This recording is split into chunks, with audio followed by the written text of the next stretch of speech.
इसलिए मैं बोल रही हूँ ना। चलो एक चीज़ सब लोग ध्यान रखोगे कि आप जब वहाँ पे एंट्री करोगे तो वहाँ पर आपको A4 शीट पकड़ाई जाएगी। A4 शीट मतलब एक कागज होता है जिसमें 1 से लेके 100 तक नंबरिंग होता है। वो लगता आंसर शीट की तरह ही है बट वो आंसर शीट होता नहीं है। ये चीज़ क्लियर हुई? वो सिर्फ आपको रफ काम के लिए दिया गया है। क्यों? कि आप एक टेक्निकल चीज़ पे काम कर रहे हो कंप्यूटर पे, वो किसी भी वजह से बंद हो सकता है। बरेली में तो वैसे भी होता है, वहाँ पे लाइट ज़्यादा जाती है। क्लियर? तो पैर लग गया, लाइट फ्लक्चुएट हुई, आपका सिस्टम हिल गया, उसका बैकअप चला गया, किसी भी वजह से आपका कंप्यूटर बंद हो सकता है। तो आपने जो भी आंसर कंप्यूटर पे टिक किए होंगे वो सारे हट जाते हैं। उसके बाद वो आपको सिर्फ 10 मिनट देता है ये करने के लिए कि भैया आप फिर से टिक कर लो। अगर आपने कागज पे भी साथ साथ लिखा हुआ है तो ही काम होगा। अगर आपने कागज पे नहीं लिखा हुआ है तो भैया फेल हो जाओगे। क्लियर? तो वो कागज क्या करना है कि जैसे आपने कंप्यूटर पे फर्स्ट का C टिक किया है तो कागज पे क्या करोगे, फर्स्ट का C लिखोगे। सेकेंडली आपने उसमें सेकेंड का D टिक किया है तो इसमें क्या लिखोगे, D लिखोगे। क्लियर हुआ? वो लेकिन वो कागज क्या है, सिर्फ रफ काम के लिए दिया गया है। जब आप वापस घर आओगे वो वापस मांग लेगा वहाँ पे एग्जामिनेशन सेंटर वाला। तो पहली चीज आपको कंप्यूटर पे ही टिक करना है, आपका कंप्यूटर वाला ही काउंट होगा। ये चीज क्लियर हुई?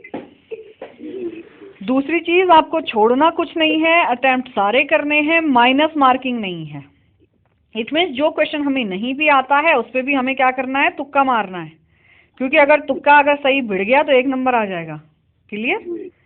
तीसरी चीज, उस क्वेश्चन में ज्यादा टाइम स्पेंड नहीं करना है जो हमें नहीं आता है। जो क्वेश्चन हमें पहले नहीं आता वो हमें बाद में भी नहीं आएगा। हमने पहले भी तुक्का मारना है, बाद में भी तुक्का ही मारना है। तो उसमें ज़्यादा टाइम स्पेंड करेंगे तो जो क्वेश्चन हमें आता है उसको पढ़ने के लिए हमें टाइम नहीं मिलेगा। क्लियर? अच्छा, चौथी चीज़ जो है कि भैया क्या बोलते हैं कि समय टाइम देखते रहना। उसमें ऊपर आपका टाइम चलता रहेगा। तो ये नहीं कि आपने ज़्यादा टाइम लगा दिया और आपके 10 क्वेश्चन बच गए, आपने 40 ही सॉल्व किए, 16 नंबर का सही हो गया और 10 क्योंकि भैया हाथ कांपने लगे हैं कि 2 मिनट रह गए, अगर नहीं होगा तो किसी एक पे खट खट खट खट टिक मार के छोड़ देना। क्लियर? हो सकता है कोई 1 नंबर सही हो जाए तो 17 नंबर वाला पास होता है, 16 नंबर वाला फेल होता है। तो एक चीज़ याद रखना है कि 17 नंबर आने चाहिए। और हाथों हाथ उधारी का सौदा नहीं, इधर बाएं हाथ की तरफ आपके नंबर दिखाएगा, दाहिने हाथ की तरफ पास और फेल दिखा देगा। क्लियर? अच्छा, इन सब के अलावा एक चीज़ का ध्यान रखिएगा, कभी कभी आपके पास क्या होगा, क्वेश्चन पेपर स्टार्ट हो जाएगा, क्वेश्चन ऊपर हिंदी में लिखा होगा, नीचे इंग्लिश में लिखा होगा। मेरी आवाज़ क्लियर आ रही है? क्योंकि मेरे को तो कट कट के आ रही है आप लोगों की आवाज़। आ रही। मेरी आवाज़ सही आ रही है? हाँ जी, सही आ रही। ओके, तो ऊपर हिंदी में दिया गया होगा, नीचे इंग्लिश में दिया गया होगा। उसके 4 ऑप्शन होंगे, A, B, C और D। कभी कभी क्या होगा, A पे आंसर होगा, B पे आंसर होगा, C पे आंसर होगा और D पे लिखा होगा उपरोक्त सभी। तो जहां पर भी आपको 4 ऑप्शन में से उपरोक्त सभी दिखाई देगा, चाहे वो C पे हो चाहे वो D पे हो, किस पे टिक करना है, उपरोक्त सभी पे। क्लियर हुआ? उपरोक्त सभी जिस भी क्वेश्चन में आपको आंसर दिखाई देगा आपको किस पे टिक करना है, उपरोक्त सभी। हाँ ठीक है, उपरोक्त सभी पे टिक करना है। दूसरा आपका आ जाएगा, कभी कभी क्या होगा, अजय ये इनको एक बारी उस व्हाइट बोर्ड पे करके दिखा देना जरा, है ना, बाद में। ठीक है, कि भैया जहाँ पे उपरोक्त सभी दिखाई दिया होगा तो उपरोक्त सभी पे ही टिक करना है। दूसरा आएगा आपके पास, कभी कभी क्या होगा, क्वेश्चन स्टार्ट होगा और ए पे यानी पहले ऑप्शन पे लिखा होगा ऑल ऑफ द बिलो, यानी कि नीचे दिए गए सारे उत्तर सही हैं, या निम्न सभी। बी पे आंसर होगा, सी पे आंसर होगा और डी पे होगा। ठीक है, अब हमने क्या करना है कि आप देखोगे कि अगर जहाँ पे ए पे लिखा होगा निम्न सभी तो किस पे टिक करना है, निम्न सभी पे। क्लियर हुआ? अच्छा, कभी कभी क्या होगा, ए पे आंसर होगा, बी पे आंसर होगा, सी पे लिखा होगा सभी यानी कि ऑल, और डी पे भी आंसर होगा। तो हम किस पे टिक करेंगे, सी पे टिक करेंगे यानी कि ऑल पे।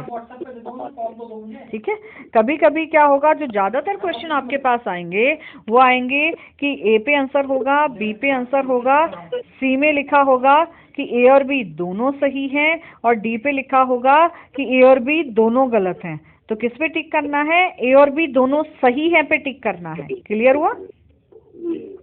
कभी कभी क्या होगा, ए बी की जगह कथन 1 और कथन 2 दिया गया होगा, तो हमें किस पे टिक करना है, कथन 1 कथन 2 दोनों सही है। क्लियर हुआ। कभी कभी क्या होगा, रोमन में 1 2 करके दिया गया होगा ऑप्शन, उसमें हमें किस पे टिक करना है, 1 और 2 दोनों सही है। हमारे आंसर क्या क्या हो गए, उपरोक्त सभी हो गया, निम्न सभी या नीचे दिए गए सारे उत्तर सही हैं, सभी ए और बी दोनों सही हैं, कथन 1 कथन 2 दोनों सही है, first and second both are correct. और कभी कभी क्या होगा कि हमारे पास 4 अलग अलग ऑप्शन होंगे और हमें अगर उसमें से कुछ समझ में नहीं आएगा, ना ही तो वहाँ पे उपरोक्त सभी होगा ना ही निम्न सभी होगा, और हमें किसी ऑप्शन पे टिक करना है, तो हम एक ऑप्शन चूज करेंगे और वो होगा डी, डी फॉर डॉग, चौथा वाला। क्लियर हुआ। अगर तुक्का मारना है तो किस पे मारेंगे, डी पे।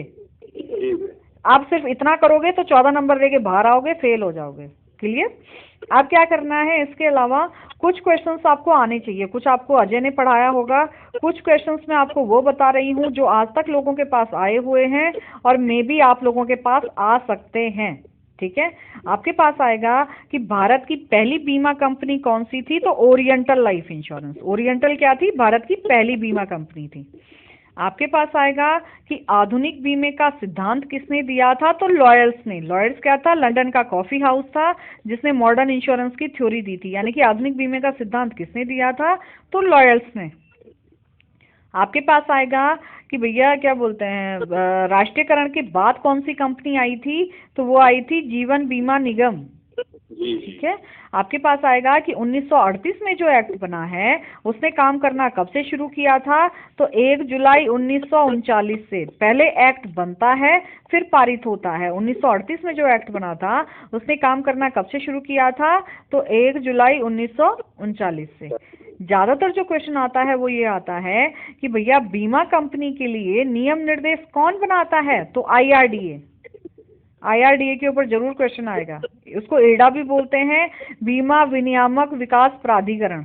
ठीक है, आईआरडीए बीमा कंपनियों के लिए। इसके ऊपर 3 क्वेश्चन आते हैं, बीमा कंपनियों के लिए नियम निर्देश कौन बनाता है, तो आईआरडीए। सन 2000 में एक एक्ट पारित किया गया था जो कि बीमा कंपनियों के लिए नियम निर्देश बनाता है, तो वो भी कौन होता है, आईआरडीए। आपके पास आएगा कि टीपीए के लिए रूल रेगुलेशन कौन बनाता है, तो वो भी बनाता है आईआरडीए। Question 3 answer 1 IRDA. ठीक है, ये चीज क्लियर हुई। अच्छा, कभी कभी आपके पास आएगा कि सुरेश अपनी पॉलिसी में कम प्रीमियम देता है। अगर कोई भी व्यक्ति अपनी पॉलिसी में कम प्रीमियम देता है तो ये कौन से वाले जोखिम होते हैं, पसंदीदा, यानी कि प्रेफर्ड रिस्क, पसंदीदा जोखिम। इसके ऊपर 3 क्वेश्चन आते हैं। सुरेश अपनी पॉलिसी में कम प्रीमियम देता है, सुरेश की मर्त्यता तालिका से कम है, कंपनी उससे कम प्रीमियम चार्ज कर रही है। तीसरा आता है कि भैया अंडरराइटर को लगता है कि इसके ऊपर जोखिम कम है, वो उससे कम प्रीमियम ले रहा है। अगर कोई भी व्यक्ति अपनी पॉलिसी में कम प्रीमियम देता है तो ये कौन से वाले जोखिम होते हैं, पसंदीदा। अगर आएगा कि हमें कीवर्ड क्या याद रखना है, कम प्रीमियम। पूरे कहानी वो कुछ भी क्वेश्चन में कहे, अगर हमें लग रहा है कि आदमी कम प्रीमियम दे रहा है तो पसंदीदा जोखिम पे टिक करना है। अगर आएगा कि व्यक्ति मर्त्यता तालिका वाले प्रीमियम दे रहा है तो मानक जोखिम पे टिक करना है। और अगर आएगा कि अधिक प्रीमियम दे रहा है तो अवमानक जोखिम पे टिक करना है। क्लियर, कम प्रीमियम तो पसंदीदा जोखिम, अगर मॉर्टेलिटी टेबल वाला है तो मानक जोखिम, और अगर ज्यादा प्रीमियम दे रहा है तो अवमानक जोखिम, यानी कि लो प्रीमियम प्रेफर्ड रिस्क, आपका मॉर्टेलिटी टेबल वाला प्रीमियम तो स्टैंडर्ड रिस्क, और अगर हायर प्रीमियम दे रहा है तो सब स्टैंडर्ड रिस्क। क्लियर हुआ। ओके, इसके अलावा आपका आता है कि रमेश एक एम कंपनी का एजेंट है और वो अपना कोड सरेंडर करके एन कंपनी में लेना चाहता है, तो कितने दिन का टाइम लगता है, 90 दिन का। आप एक कंपनी से दूसरी कंपनी में अगर कोड स्विच करते हो तो कितने दिन का टाइम लगता है, 90 दिन का टाइम लगता है। आपके पास आता है कि रमेश एक एजेंट है जो कि ग्राहक से प्रीमियम एकत्रित करता है अपना कमीशन काटे बिना। इसको ये कितने समय में जमा करवाना है, तो 24 घंटे में, 24 आवर्स। आप किसी का प्रीमियम कलेक्ट करो या किसी का प्रपोजल फॉर्म यानी प्रस्ताव पत्र भरो, आपको कितने घंटे में जमा करवाना है, तो 24 घंटे में। एक आपका आएगा एमआरआई के ऊपर, और डेफिनेटली इसमें से 2 या 1 क्वेश्चन हर किसी के पास आएगा। कभी कभी आता है कि एमआरआई से क्या तात्पर्य है, तो वो हिंदी में लिखा होगा mortgage redemption insurance, Ajay sir board पे लिख के दिखा देना इनको। एमआरआई क्या लिखा होता है हिंदी में भी? मॉर्गेज रिडम्पशन इंश्योरेंस ही कई बार लिखा हुआ होता है। वैसे इसका मतलब होता है बंधक मुक्ति बीमा। जो भी चीज हम लोन पे खरीदते हैं, हमने कार लोन पे खरीदी, हमने घर लोन पे खरीदा, तब तक हमारे पेपर बैंक के पास गिरवी रहते हैं जब तक हम उसका लोन नहीं चुका देते।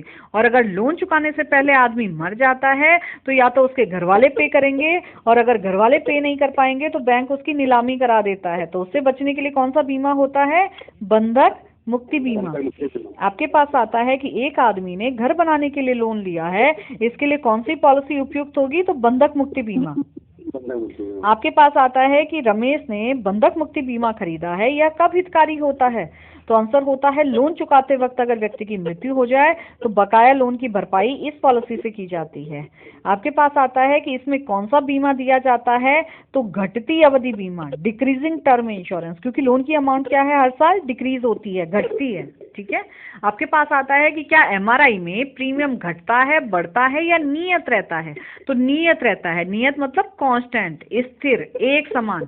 Premium will be remain same, premium एक जैसा रहेगा। कोई भी पॉलिसी हो, प्रीमियम कभी नहीं घटेगा बढ़ेगा, premium will be remain same, एक जैसा रहेगा। क्लियर हुआ? एक आपका आता है कि इसमें कितने तक का बीमा दिया जाता है? तो जितने का उसका लोन होगा। अगर उसका 10 लाख का लोन लिया है तो वो 15 लाख का एमआरआई नहीं ले सकता है। जितने का उसका लोन होगा उतने का ही उसका बीमा होता है। क्लियर हुआ? अच्छा, एक आपके पास आएगा कि दुर्घटना जोखिम किसके ऊपर ज्यादा है? तो मार्केटिंग का आदमी जो हमेशा फील्ड में रहता है उसके ऊपर क्या होता है? दुर्घटना जोखिम ज्यादा होता है। आपके पास आता है कि भैया स्वास्थ्य का खतरा किसके ऊपर ज्यादा है? तो रिक्शा चालक के ऊपर। रिक्शा चालक के ऊपर क्या होता है? स्वास्थ्य का खतरा ज्यादा होता है। आपके पास आता है शारीरिक खतरा किसकी? इसमें से जरूर क्वेश्चन आएंगे, ये जो शारीरिक खतरे वाले हैं, खतरे खुतरे जो भी हो, एक क्वेश्चन जरूर आएगा। शारीरिक खतरा किसके ऊपर ज्यादा है? तो भैया जो आदमी दारू ज्यादा पीता है या स्मोकिंग ज्यादा करता है, यानी कि बीड़ी सिगरेट ज्यादा पीता है, धूम्रपान ज्यादा करता है, तो इसके ऊपर क्या हो जाएगा? शारीरिक खतरा। आपके पास आएगा नैतिक खतरा। नैतिक खतरा किसके ऊपर ज्यादा होता है? तो इसके 3 एग्जाम्पल आते हैं। इसमें हमेशा एक लाइन आगे से जुड़ी होगी कि बीमा लेने के बाद। ठीक है, तो सीधे नैतिक जोखिम पे टिक कर देना। आपके पास आएगा कि बीमा लेने के बाद व्यवहार में परिवर्तन आ जाना, बीमा लेने के बाद शराब अधिक पीना, बीमा लेते वक्त कोई बीमारी होना और उसको छुपा जाना। तीनों किस चीज के उदाहरण है? नैतिक जोखिम के। ठीक है, अब दोनों में अंतर समझना। अगर आदमी पहले से ही देवदास है, यानी कि पहले से ही ज्यादा पीता है, क्वेश्चन क्या आएगा कि सुरेश अधिक मात्रा में शराब का सेवन करता है, तो वो क्या हो जाएगा? शारीरिक खतरा। और अगर आएगा कि बीमा लेने के बाद शराब अधिक पीता है तो वो हो जाएगा आपका नैतिक खतरा। ठीक है। एक आपका आएगा किस चीज के ऊपर क्वेश्चन कि एक आदमी की 2 वर्ष की बेटी है और वो उसकी शिक्षा के लिए गोल बनाना चाहता है, तो इसका कौन सा गोल होगा? तो लॉन्ग टर्म गोल, दीर्घस्थ गोल। बेटी को पढ़ाना क्या है? लॉन्ग टर्म गोल है। बेटी अभी 2 साल की है, पैसा कितने साल बाद चाहिए? 15 साल बाद। तो क्या होगा उसका? Long term goal. आपके पास आता है कि टीवी खरीदना या मोबाइल खरीदना क्या है? तो वो होगा शॉर्ट टर्म गोल। आज अगर हमारा मोबाइल टूट जाए तो हम ये नहीं बोलेंगे 15 साल बाद खरीदेंगे, है ना, हम 1-1.5 हफ्ते में कहीं ना कहीं से इंतजाम कर लेंगे। टीवी खरीदना, मोबाइल खरीदना क्या है? शॉर्ट टर्म गोल है। और बेटी को पढ़ाना क्या हो जाएगा? Long term goal. आपके पास आएगा कि नामांकन किस धारा में आता है? तो नामांकन आता है सेक्शन 39 में। ये 80% लोगों के पास क्वेश्चन आता है कि नामांकन किस धारा में आता है? तो धारा 39। नॉमिनी कौन होता है? पॉलिसी के दौरान अगर किसी की डेथ हो जाए तो किसको पैसा देना है? वो नॉमिनी होता है। एक पॉलिसी में कितने नॉमिनी हो सकते हैं? तो कई, यानी कि कितने भी नॉमिनी हो सकते हैं। आपके पास आता है कि भैया क्या बोलते हैं, क्या माइनर के नाम पे नॉमिनेशन हो सकता है? तो हाँ, माइनर के नाम पे नॉमिनेशन हो सकता है। जहां पर नॉमिनी माइनर होता है वहां पे अपॉइंटी रखा जाता है। ठीक है, अगर मान लो दादाजी चाहें तो पोते के नाम पे नॉमिनेशन कर सकते हैं, लेकिन या तो उनको दादी को अपॉइंटी बनाना पड़ेगा या बच्चे की माँ को या पिता को। एक अपॉइंटी बनाना माइनर केस में जरूरी होता है, लेकिन नॉमिनी पैसे का मालिक नहीं होता है। अगर मेरे फादर मेरे नाम पे 10 लाख की पॉलिसी नॉमिनेट कर देते हैं तो मेरे माँ या मेरे भाई बहन कोर्ट में जा सकते हैं कि भैया हमें भी पॉलिसी में से हिस्सा चाहिए। नॉमिनी पैसे का मालिक नहीं होता है।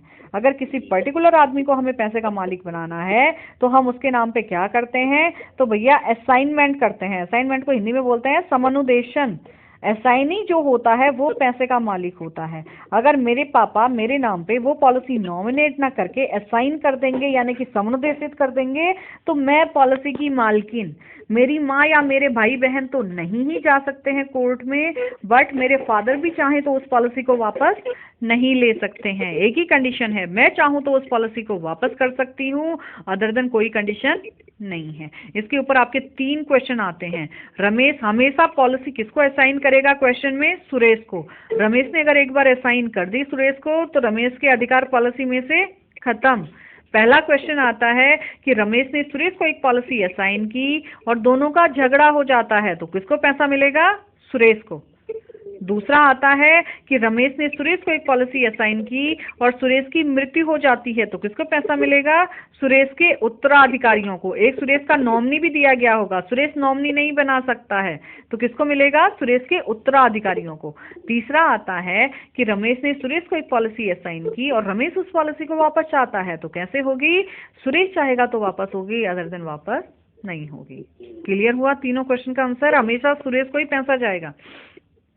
क्लियर हुआ?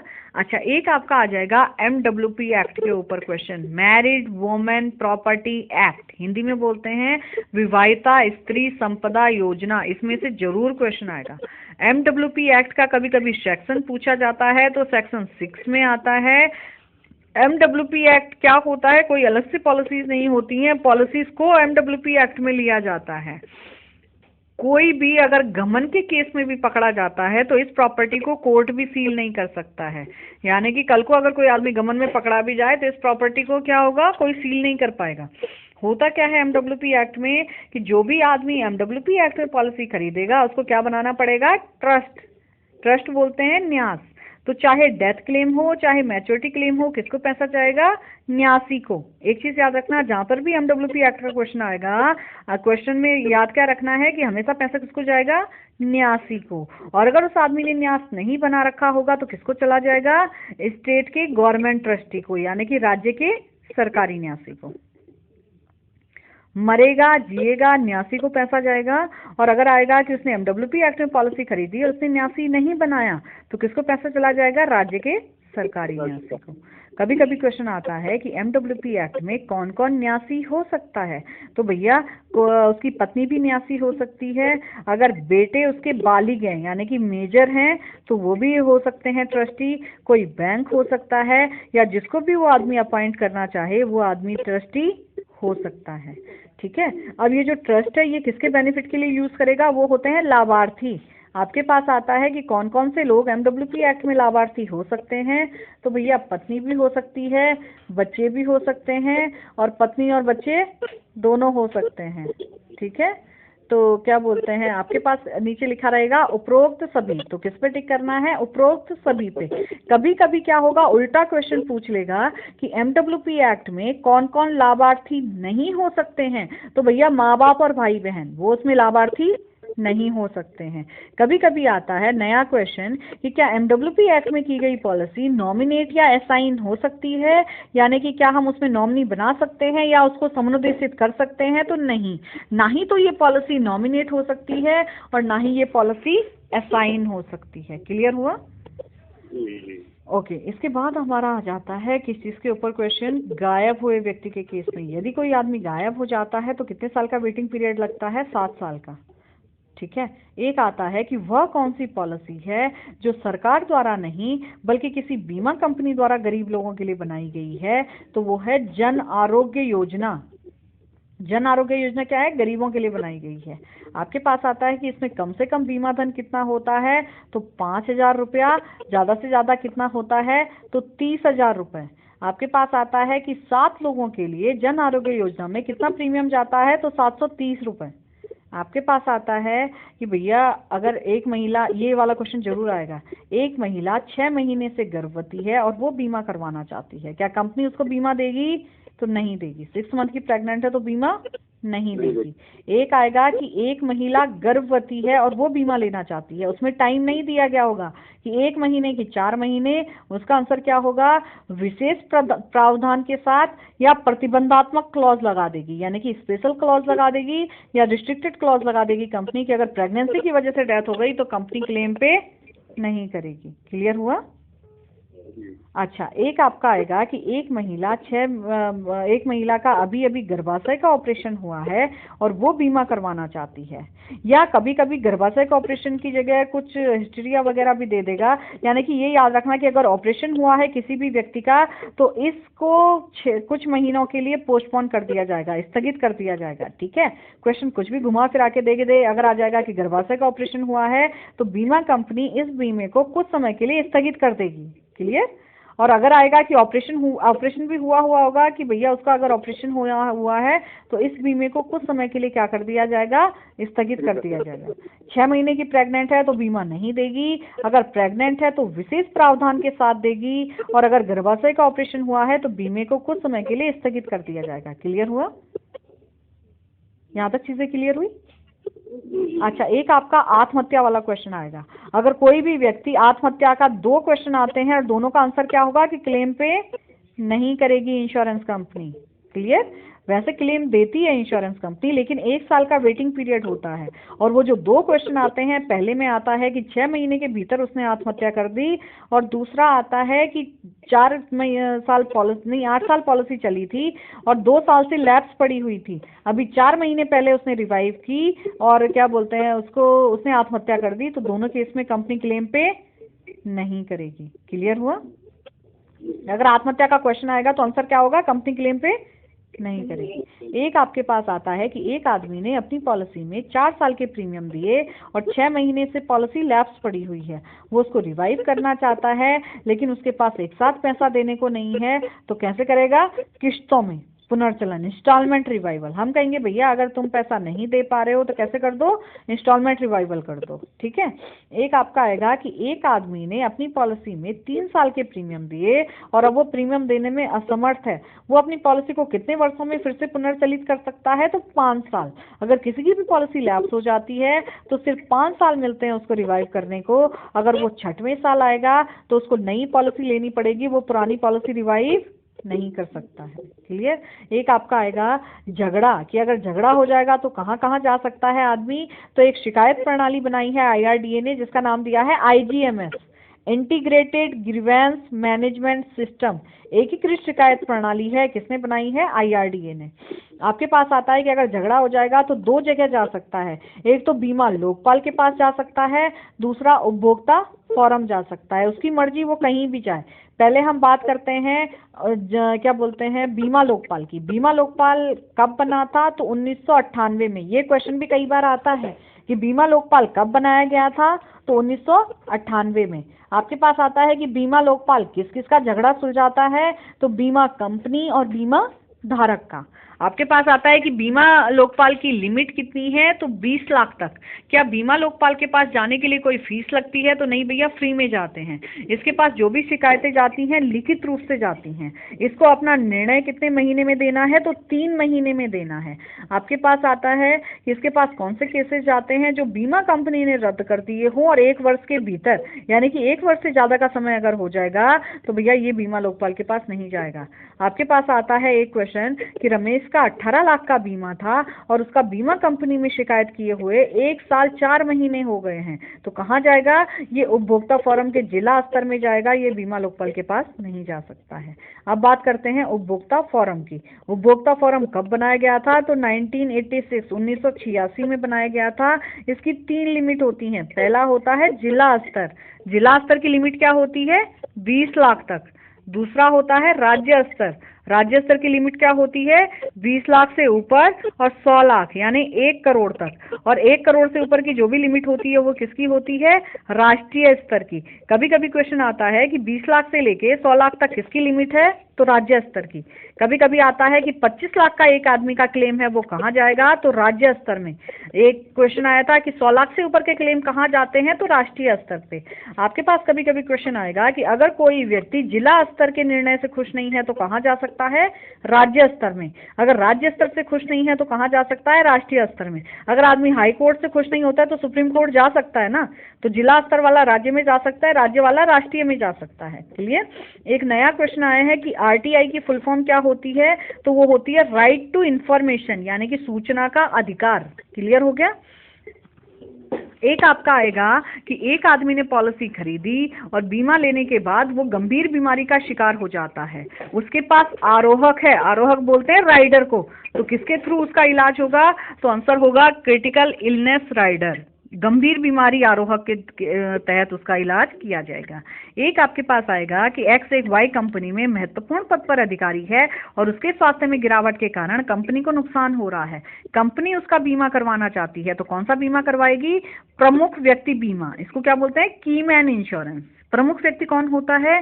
किसी भी ऑर्गेनाइजेशन का वो व्यक्ति जिसके ऊपर कंपनी की प्रॉफिटेबिलिटी टिकी है, यानी कि वो आदमी अगर मर जाए, नौकरी छोड़ जाए या बीमार हो जाए तो कंपनी को क्या होगा? पैसों का हर्जाना होगा, तो वो उसका क्या कर सकते हैं? बीमा करवा सकते हैं। कौन सा? प्रमुख व्यक्ति बीमा। कभी कभी आएगा कि प्रमुख व्यक्ति बीमा में कितने तक का उसका बीमा होता है? तो जितना व्यवसाय की लाभप्रदता होती है, यानी कि जितना बिजनेस की प्रॉफिटेबिलिटी होती है उतने का उसका बीमा होता है। दूसरा आता है कि इसमें प्रीमियम कौन देता है? तो कंपनी ही प्रीमियम देती है और क्लेम भी क्या लेती है? कंपनी ही लेती है। ठीक है, आपके पास आएगा कि कौन कीमैन हो सकता है? जो उत्पादन करता है, यानी कि जो प्रोडक्शन करता है वो, या जो 25% की ग्रोथ देता है वो। तो जो 25% की ग्रोथ देता है कंपनी को, वो कंपनी के लिए क्या होता है? कीमैन। क्लियर हुआ? हेलो, ये चीज क्लियर हुई? ये क्वेश्चन आएगा कि who will be the keyman, कौन कीमैन होगा? तो जो 25% की ग्रोथ देगा वो कंपनी के लिए क्या होता है? कीमैन। आपके पास आता है एक क्वेश्चन कि क्या बोलते हैं कि एक आदमी ने अभी अभी उसकी नौकरी लगी है और उसको पहली तनख्वाह मिली है, लेकिन वो ऐसी प्लान में इन्वेस्ट करना चाहता है कि जहां उसका पैसा बढ़े, तो भैया कहाँ पैसा लगाएगा? तो बढ़ती अवधि बीमा में, इंक्रीजिंग टर्म इंश्योरेंस, जिसमें क्या होता है कि हर साल जो उसका पैसा है वो क्या होगा? बढ़ता जाएगा। सम एश्योर्ड सिर्फ एक ही बीमा में बढ़ता है। क्लियर हो गया? एक आपका आएगा कि एक आदमी की अभी अभी उसकी एक आदमी ने पॉलिसी खरीदी जिसका प्रीमियम 18,000 रुपया है, और उसने जब अपनी प्रथम प्रीमियम रसीद जारी की तो कंपनी ने, नहीं भाई, जब उसने पहला प्रीमियम दिया तो कंपनी ने उसको प्रथम प्रीमियम रसीद जारी की। जब वो दोबारा प्रीमियम देगा कंपनी उसे क्या जारी करेगी? तो नवीनीकरण प्रीमियम रसीद, रिन्यूअल प्रीमियम रसीद, नवीनीकरण प्रीमियम रसीद। क्लियर हुआ? जो पहली बार दी जाती है उसको बोलते हैं प्रथम प्रीमियम रसीद, और जो दोबारा दी जाती है उसको क्या बोलते हैं? नवीनीकरण। आपके पास आएगा कि बीमा कंपनी और बीमा धारक के बीच में कौन सा अनुबंध होता है?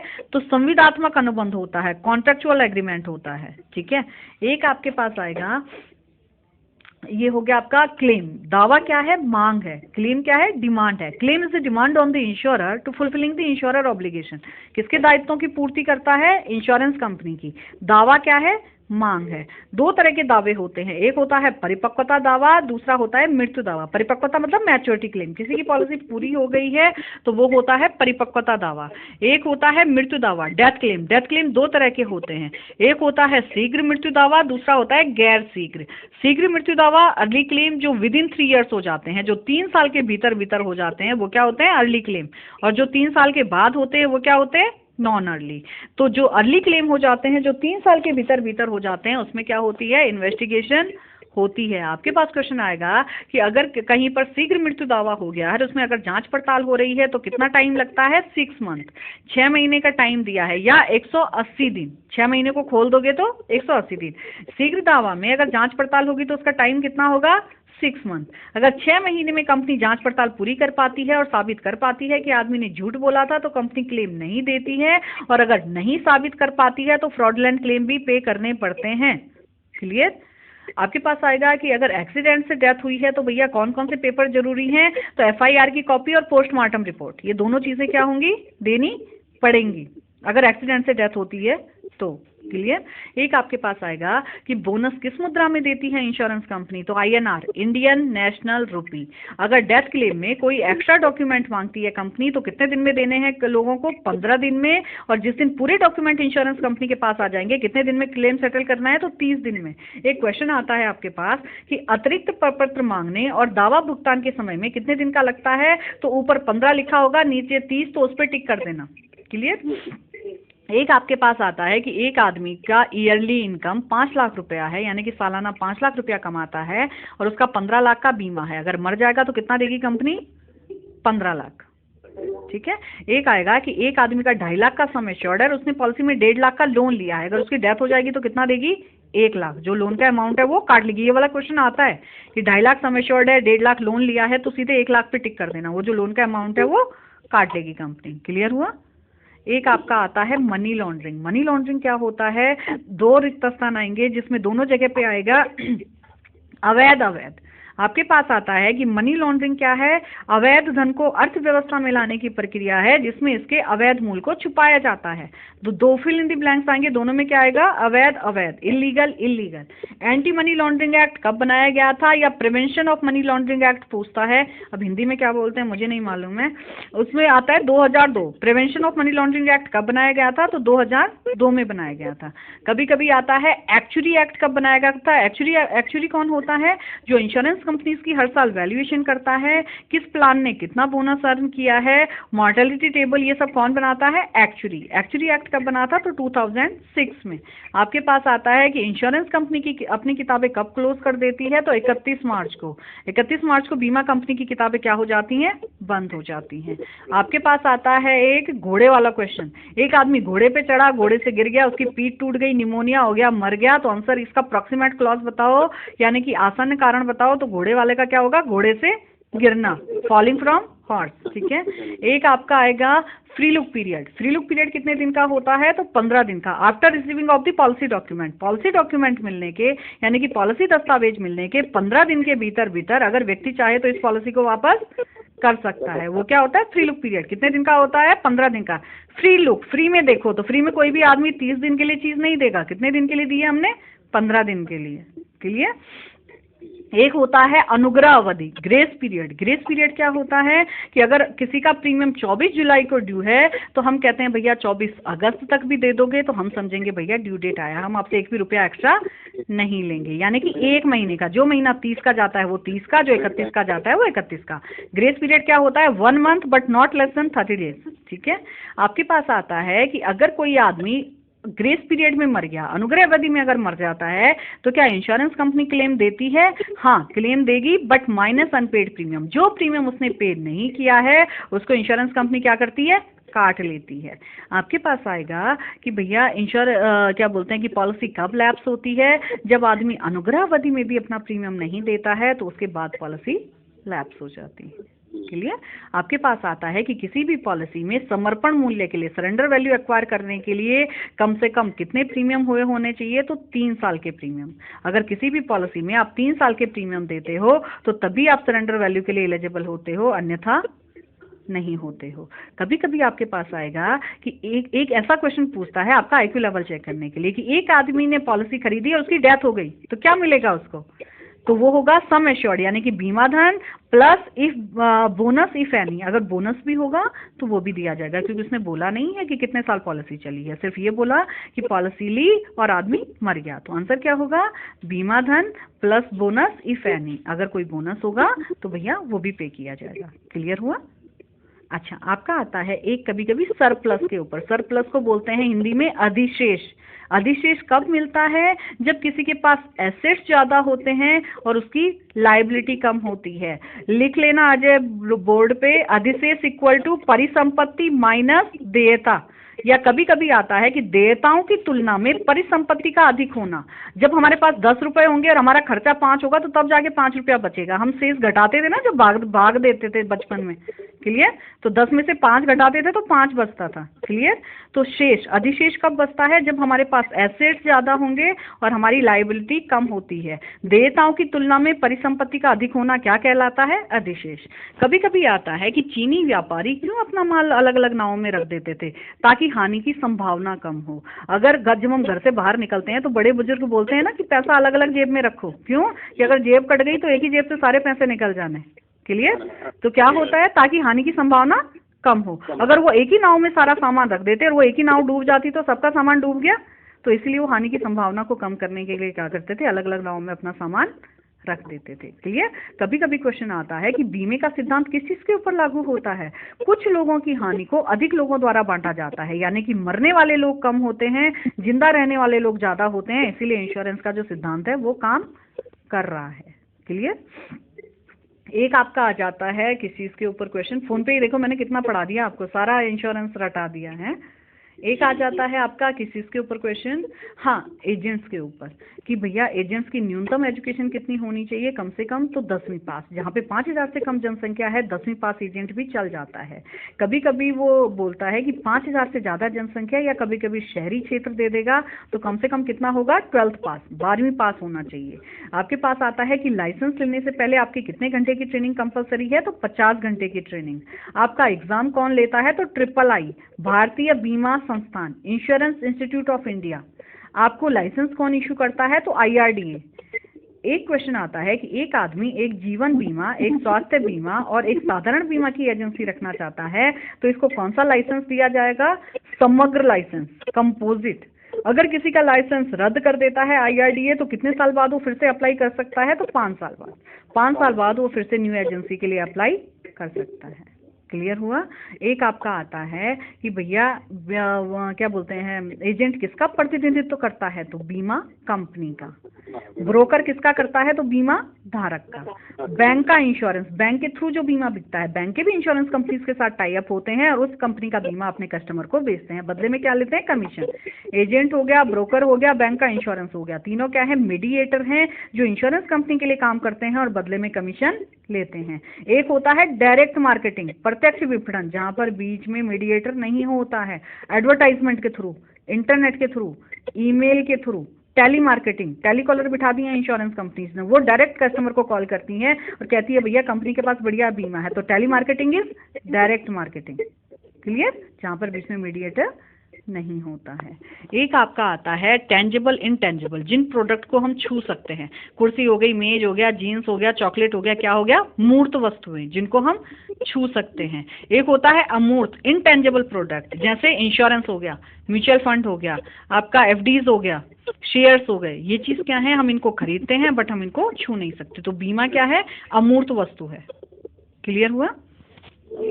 अच्छा, एक आपका आता है किस चीज के ऊपर क्वेश्चन, कई बार एक क्वेश्चन आता है कि 400 घर पे आग लग गई, तो उसका आंसर होता है 200 रुपया। जहां पर आपको 4 ऑप्शन में से 200 रुपया दिखाई दे कि 400 घर हैं, घर में आग लग गई, तो सीधे आंख बंद करके 200 पे टिक कर देना। क्लियर। कभी कभी आएगी ह्यूमन लाइफ HLV की फुल फॉर्म बताइए, तो वो होती है मानव जीवन मूल्य। किसने इसकी थ्योरी दी थी, तो प्रोफेसर ह्यूबनर ने। ठीक है। इसके 3 न्यूमेरिकल आते हैं। अगर आएगा कि 1,20,000 ईयरली, नहीं हाँ 1,20,000 ईयरली इनकम है, तो सीधे बीच में से बिंदी हटा देना, 12 लाख पे टिक कर देना। अगर आएगा कि 2,50,000 ईयरली इनकम है, तो सीधे बीच में बिंदी हटा देना, 25 लाख पे टिक कर देना। लेकिन आएगा अगर कि 2,40,000 है, तो ज्यादा होशियार मत बनना, 24 लाख नहीं होता है, 1 लाख रुपया खर्चा करेगा, तो उसका आंसर होता है 20 लाख। क्लियर।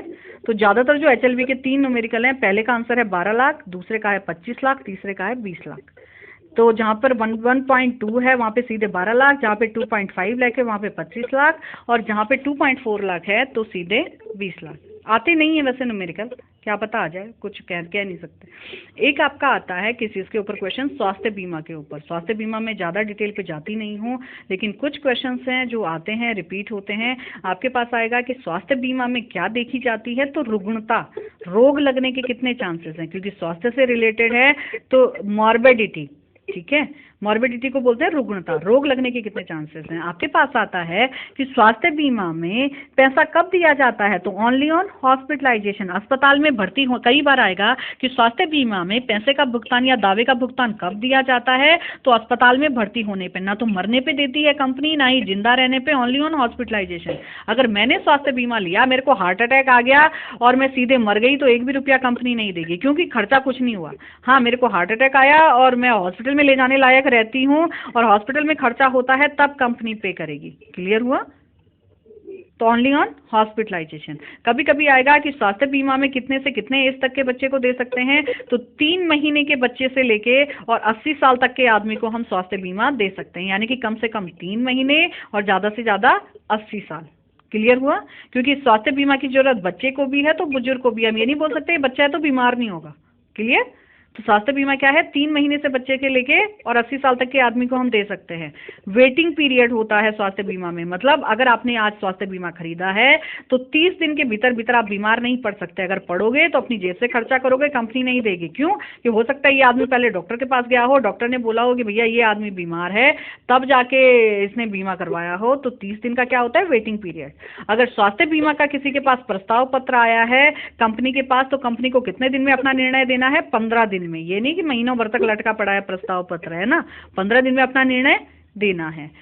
इसमें जो सिद्धांत काम करता है वो क्षतिपूर्ति का सिद्धांत काम करता है, इंडेमनिटी का। यानी कि किसी का अगर 10 लाख का स्वास्थ्य बीमा है और अगर हॉस्पिटल का खर्चा 2 लाख हुआ है तो कंपनी कितना देती है, 2 लाख। ये जो बीमा क्षतिपूर्ति का सिद्धांत है कहाँ लागू होता है, सामान्य बीमा में, यानी कि जर्नल इंश्योरेंस में। सामान्य बीमा भी बोलते हैं, गैर जीवन बीमा भी बोलते हैं, जर्नल इंश्योरेंस भी बोलते हैं, ठीक है। लाइफ इंश्योरेंस में जो सिद्धांत काम करता है वो क्या करता है, आश्वासन का, एश्योरेंस। इसीलिए कहते हैं कि life insurance contract are contract of assurance and general insurance contract are contract of indemnity.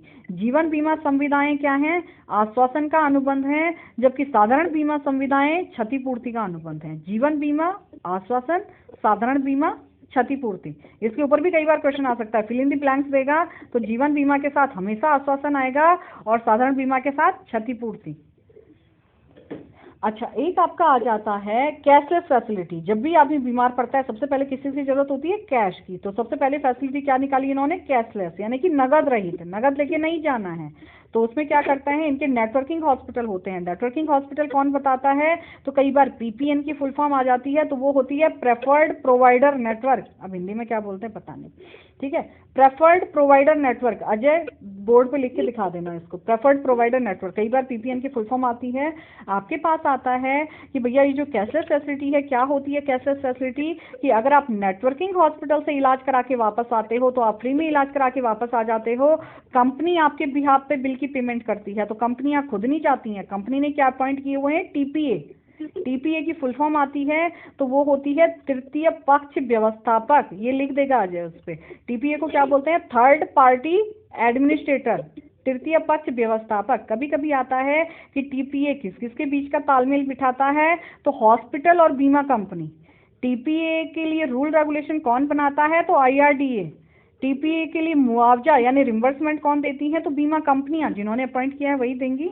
आपके पास आता है कि टीपीए का रोल क्या है। अगर कोई आदमी हॉस्पिटलाइज्ड हो जाता है और उसके बाद अगर क्लेम आता है तो तब टीपीए का रोल आता है। अगर मैं बीमार पड़ी और हॉस्पिटल में नहीं गई तो नहीं टीपीए आएगा। उसके लिए मेरा क्या है, पहले मेरा बीमार होना जरूरी है और बीमार होने के बाद हॉस्पिटलाइज्ड होना जरूरी है। क्लियर। कभी कभी आता है कि कैशलेस फैसिलिटी में क्या चीज सही नहीं है, कि व्यक्ति किसी भी हॉस्पिटल में जाके फ्री में इलाज करा के वापस आ सकता है। किसी भी हॉस्पिटल नहीं, ओनली ऑन नेटवर्किंग हॉस्पिटल। आपके पास आता है कि हॉस्पिटलाइजेशन के कितने दिन पहले और कितने दिन बाद तक का खर्चा कंपनियां देती हैं, तो 30 दिन पहले और 60 दिन बाद तक का खर्चा कंपनियां बेयर करती हैं, यानी कि 1 महीने पहले और 2 महीने बाद तक का। आपके पास आता है कि हॉस्पिटल से डिस्चार्ज होने के कितने दिन के भीतर भीतर अपना बिल सबमिट करना है, तो 15 दिन के भीतर भीतर। ठीक है। आपके पास आता है कि भैया जहाँ पे 10,000 से कम जनसंख्या है, गवर्नमेंट हॉस्पिटल में कितने बेड होने जरूरी हैं, तो 10। जहाँ पे 10,000 से ज्यादा जनसंख्या है, कम से कम कितने बेड होने जरूरी हैं, तो 15। ये क्वेश्चन जरूर आता है। 10,000 से कम जनसंख्या है तो कम से कम हॉस्पिटल में 10 बेड होने जरूरी है। जहाँ पे 10,000 से ज्यादा जनसंख्या आती है तो कम से कम 15 बेड होने जरूरी हैं। क्लियर। आपके पास आता है कि गवर्नमेंट हॉस्पिटल में कौन कौन से डॉक्टर होने जरूरी होते हैं, तो एक सर्जन, एक फिजिशियन और एक गायनोकोलॉजिस्ट, लेडी डॉक्टर जो होती है, इन तीनों का होना क्या है, कंपलसरी है। आपके पास आता है कि स्वास्थ्य सेवा में कौन कौन से लोग आते हैं, तो आंगनवाड़ी कार्यकर्ता आते हैं, प्रशिक्षित नर्सें आती हैं, आशा होती है ना, वो भी क्या आते हैं, नीचे लिखा होगा उपरोक्त सभी। तो उपरोक्त सभी किसमें आते हैं, हमारे स्वास्थ्य सेवा के अंतर्गत आते हैं।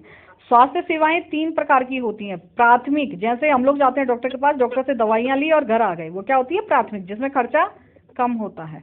एक होती है द्वितीयक, वो कहता है भैया टाइफाइड हो गया, हॉस्पिटल में एडमिट होने पड़ेगा, उसमें खर्चा थोड़ा ज्यादा होता है, तो वो क्या होती है, द्वितीयक। तृतीयक, वो बोलता है भैया बरेली में इलाज नहीं होगा, एम्स में जाना पड़ेगा। क्लियर।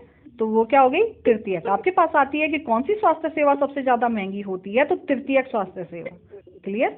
एक आता है कि भैया कौन से लोग अस्पताल में भर्ती होकर इलाज कराते हैं, तो इन पेशेंट, अंतरंग रोगी, वो क्या करते हैं, अस्पताल में भर्ती होके इलाज कराते हैं। आपके पास आता है कि हॉस्पिटल में कौन सी सीट सबसे ज़्यादा महत्वपूर्ण होती है, तो केस सीट, वो जो मरीज के सिरहाने तख्ती टकी हुई होती है उसको क्या बोलते हैं, केस सीट, जिसमें उसका नाम लिखा है, एज कितनी है, कौन सी बीमारी है, कौन कौन सी दवाइयाँ चल रही है, कौन सी दे दी है आज की, कौन सी नहीं दी है, क्योंकि अगर एक ही इंजेक्शन उस पर 2 बार लग गया तो मर जाएगा आदमी। क्लियर? तो क्या है, केस सीट। आपके पास आता है कि भैया एक घर में 2 भाई रहते थे, एक का स्वास्थ्य बीमा था, दूसरे का स्वास्थ्य बीमा नहीं था, उसने अपनी जगह पे अपने भाई को भर्ती करवा दिया है, तो ये कौन सी धोखाधड़ी कहलाती है, तो प्रतिरूपण। अपनी जगह पे अपने भाई को भर्ती करवा देना कौन सी धोखाधड़ी है, प्रतिरूपण, इम्पर्सोनेशन। आपके पास आएगा कि ट्रॉमा सेंटर, आपने देखा होगा हॉस्पिटल के बाहर ट्रॉमा सेंटर लिखा रहता है, क्या होता है, जहाँ पर गंभीर बीमारियों का इलाज होता है। मेरे ख्याल से काफ़ी कुछ मैंने बता दिया है, 120-130 क्वेश्चन शायद मैंने आपको बता दिए होंगे, बाकी तुक्के मारना मैंने आप लोगों को सिखा ही दिया है, तो भैया 17 नंबर लेके ही बाहर आना। क्लियर? नहीं तो आज बिस्तरा वहीं लगा देना सेंटर पे। क्लियर? तो छोड़ना कुछ नहीं है, अटेम्प्ट सारे करने हैं, माइनस मार्किंग नहीं है। बाकी मैंने आपको बताया था जहाँ पे उपरोक्त सभी दिखाई देगा उपरोक्त सभी, जहाँ पे निम्न सभी दिखाई देगा निम्न सभी, जहाँ पर सभी दिखाई देगा सभी, और जहाँ पर ए और बी दोनों सही है, ए और बी दोनों सही है पे टिक करना है। कथन 1 कथन 2 दोनों सही है पे टिक करना है। और 1 और 2 मतलब first and second both are correct, यानी कि दोनों सही हैं। और अगर नहीं आएगा तो डी। छोड़ना कुछ नहीं है, कंप्यूटर पे ही टिक करना है। ये चीज क्लियर हो गई? जी आप पास हो जाओगे? जी जी जोर से तो बोलो यार। हाँ जी ठीक है, चलो बेस्ट ऑफ लक। और एक चीज और याद रखना, टाइमली जाना, क्योंकि टाइमली पहुंचोगे तभी होगा। अगर आपका 7 बजे से एग्जाम है तो आपको 6:45 बजे एंट्री करनी होगी, क्योंकि 5 मिनट भी लेट हो जाता है, बड़ा खूसट है वो, और वैसे भी बंद हो जाता है, एंट्री नहीं देता। ठीक है? हाँ, एक भाटिया करके है वहाँ पे, बड़ा बेकार बंदा है। क्लियर? अच्छा, दूसरी चीज ये है कि छोड़ना कुछ नहीं है। अजय, मैंने एक चीज छोड़ दी है इसमें, और वो है प्लान्स, अगर आपको ध्यान हो तो। ठीक है? इनको थोड़ा थोड़ा वो बता देना कि जैसे आपके पास आता है कि रमेश ने एक पॉलिसी खरीदी जिसमें परिपक्वता लाभ 0 होता है, तो कौन सी पॉलिसी है? अवधि बीमा। अवधि बीमा में क्या होगा? मैच्योरिटी पर कुछ नहीं मिलता। ठीक है? दूसरा आता है कि सुरेश ने एक पॉलिसी खरीदी जिसमें मृत्यु लाभ और परिपक्वता लाभ दोनों है, तो कौन सी पॉलिसी है? एंडोमेंट। मरने पे भी मिलता है, जिंदा रहने पे भी मिलेगा। ठीक है?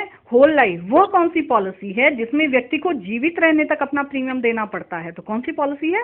होल लाइफ, आजीवन बीमा, जिसमें व्यक्ति को जीवित रहने तक अपना प्रीमियम देना पड़ता है। यूलिप के ऊपर ये सारे जो प्लान है, ये क्या है? ट्रेडिशनल प्लान है, परंपरागत प्लान है। जैसे बैंक आपको क्या देता है? इंटरेस्ट देता है, ब्याज देता है, वैसे ही इंश्योरेंस कंपनियां क्या देती हैं आपको? बोनस। आपके पास आता है कि बोनस को हिंदी में लाभांश कहा जाता है, कि रमेश को अपनी पॉलिसी के साथ लाभांश भी दिया जाता है। तो ये कौन सी वाली पॉलिसीज हैं? आपका आएगा सहभागिता या पार्टिसिपेटिंग पॉलिसीज, हिस्सेदारी। जिनके साथ लाभांश नहीं दिया जाता है उनको गैर हिस्सेदारी या क्या बोलेंगे, असहभागिता है ना, नॉन पार्टिसिपेटिंग। अच्छा, आपके पास दूसरी जो प्लान आ जाती हैं उनको बोलते हैं नॉन ट्रेडिशनल, यानी कि गैर परंपरागत। पहली प्लान आ जाती है यूलिप, कभी कभी यूलिप की फुल फॉर्म आती है, वो लिख लेना आ जाए, यूनिट लिंक इंश्योरेंस प्लान। ठीक है? इसमें इन्वेस्टमेंट रिस्क किसका होता है, यानी कि निवेश का जोखिम किसका होता है? तो बीमा धारक का। इसमें लॉक इन पीरियड कितना होता है? तो 5 साल का। कभी कभी आता है दूसरी पॉलिसीज की यूनिवर्सल पॉलिसी सबसे पहले कहाँ शुरू हुई थी? तो अमेरिका में। वेरिएबल पॉलिसीज कहाँ शुरू हुई थी? तो लंदन में। आपके पास आता है कि यूनिवर्सल पॉलिसीज को क्या भी कहा जाता है? तो वेरिएबल इंश्योरेंस प्लान भी कहा जाता है। ठीक है? इसमें क्या होता है, एक क्वेश्चन आता है कि सुरेश ने एक पॉलिसी खरीदी जिसकी परिपक्वता हो गई है और परिपक्वता पर उसको सिर्फ निधि मूल्य मिलता है, तो कौन सी पॉलिसी है? यूलिप। इसमें क्या होता है, जो भी हम पैसा लाते हैं उसको 3 हिस्सों में बांट देते हैं। पहला, उस आदमी का टर्म इंश्योरेंस कर देते हैं, अवधि बीमा, जो मरने पे मिलेगा। इंश्योरेंस कंपनी अपने खर्चे निकाल लेती है, और बाकी का पैसा जो उसका बचता है उसको हम मार्केट में जाके क्या कर देते हैं? इन्वेस्ट कर देते हैं। अब उसकी क्या बोलते हैं, यूनिट की कीमत बढ़ेगी तो उसका पैसा बढ़ेगा, और अगर घटेगी तो उसका पैसा घटेगा। तो अगर मैच्योरिटी हो जाती है तो only fund value payable at the maturity, सिर्फ फंड वैल्यू दी जाती है, यानी कि क्या होगा, जो भी उसका निधि मूल्य होगा वो उसको परिपक्वता पर दे दिया जाएगा। लेकिन अगर उस आदमी की डेथ हो जाएगी तो सम एश्योर्ड और फंड वैल्यू, यानी कि बीमा धन या निधि मूल्य जो भी अधिक होगा या जो भी उच्चतम लिखा होता है, तो जो भी अधिक होगा वो पे होगा। कभी कभी आता है कि एक आदमी अपना पैसा बढ़ाना चाहता है तो कहाँ लगाएगा? इक्विटी फंड में। इसमें 4 तरह के फंड होते हैं मेन, इक्विटी हो गया, डेट हो गया, बैलेंस हो गया और ग्रोथ हो गया। ज़्यादातर जो क्वेश्चन आते हैं वो इक्विटी के ऊपर आते हैं कि इक्विटी में अगर आदमी नहीं, अगर अपना पैसा बढ़ाना चाहता है तो कहाँ लगाएगा? इक्विटी में लगाएगा। या इक्विटी में कौन से लोग पैसा लगाएंगे? तो जो इक्विटी के जानकार लोग होंगे वही इक्विटी में पैसा लगाएंगे। क्लियर? आपके पास आता है कि डेट फंड में पैसा कहाँ लगाया जाता है? तो सरकारी बॉन्ड या कॉर्पोरेट बॉन्ड में। कभी कभी आता है कि एक आदमी अपना पैसा कॉर्पोरेट बॉन्ड या सरकारी बॉन्ड में लगाना चाहता है तो कहाँ लगाएगा? डेट फंड में। अगर कुछ चीज़ें छूट गई होंगी अजय तो आप देख लेना। आई थिंक काफ़ी कुछ करवा चुके हैं। 4 ही बंदे बैठे हैं ना अभी ये, कोई नया तो नहीं आया? चलो अजय थोड़ा सा इनको देख लो, और आई थिंक काफ़ी कुछ कवर हम करवा चुके हैं। हॉल टिकट दे देना, इनको बोलना अपना अपना आई कार्ड भी साथ में लेके जाएं एग्ज़ाम देने के लिए। अगर लाए हैं, नहीं होगा तो हॉल टिकट से भी काम चल जाएगा, बट अगर हो, जो लोग घर से जाएंगे उनको बोलना अपना आई कार्ड भी एक एक साथ में ले लें विद हॉल टिकट। हाँ ठीक है, चलो अजय जी, थैंक यू।